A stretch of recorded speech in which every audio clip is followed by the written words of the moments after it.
Father, I need to be honest with you about something. I have enough. I know I have enough.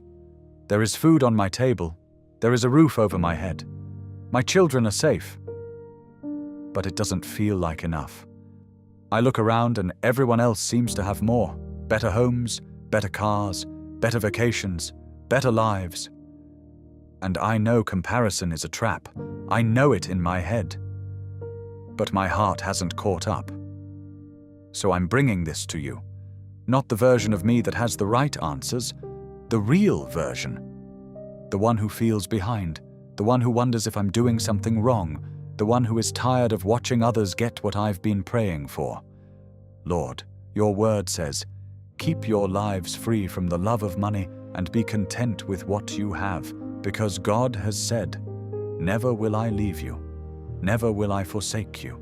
You didn't say, be content because you have a lot. You said, be content because you have me. Teach me that, Father. Teach me that your presence is worth more than their promotion, that your peace is worth more than their paycheck, that your faithfulness is worth more than their followers. Paul wrote from a prison cell, I have learned the secret of being content in any and every situation, whether well-fed or hungry, whether living in plenty or in want. I can do all this through him who gives me strength. He learned it, which means it didn't come naturally. I'm still learning.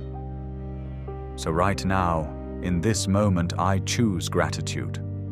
Not because I feel it perfectly, but because I choose it deliberately. Thank you for the breath in my lungs right now.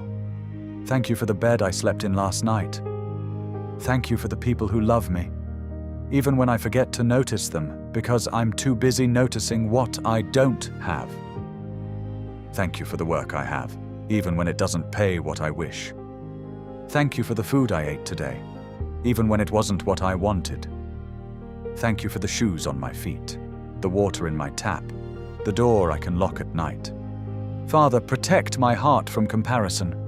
Your word says, a heart at peace gives life to the body, but envy rots the bones. I feel that rot. I feel it when I scroll.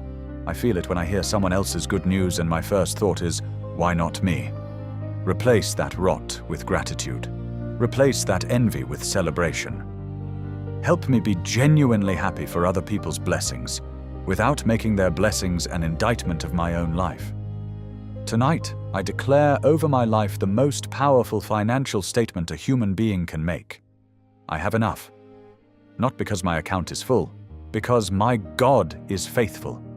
The Lord is my shepherd, I shall not want. In Jesus' name, amen.